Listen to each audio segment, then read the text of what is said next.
Слава Ісусу Христу, дорогі Лемко! Гнеска mamy традиційне наше читання, і гнеска читamy Євангеліє від Луки 10, 25, 37. Jeden раз якийсь законник пристав до Ісуса, żeby го випробувати і гадати. Научителю, що мені робити, би мати життя вічне? Ісус повів до нього. А в законі що написано, що там читаш? Призвався тот і каже: Любий Господа Твого всім серцем Твоїм, і всім душем Твоїм, і всім силом Твоїм, і всім думком Твоїм, а ближнього свого, як себе самого.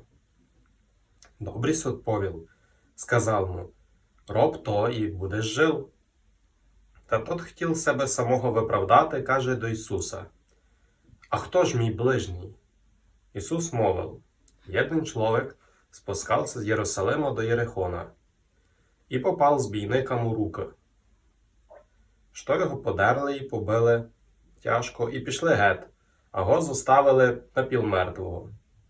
Припадком шов якийсь ксьондз том дрогом, увиділи він його і минув го, пішов далі.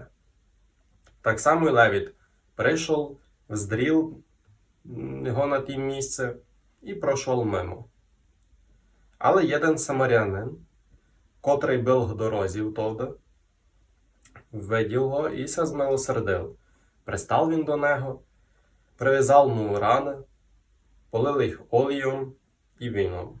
Потім посадив його на свою скотину, привів до заїзда і припильнував його. На другий день він вияв 2 динарії, дав їх господареві тої садиби і сказав йому: пильнуй його, і то, що витратиш на нього більше, то я ти віддам, коли ся верну.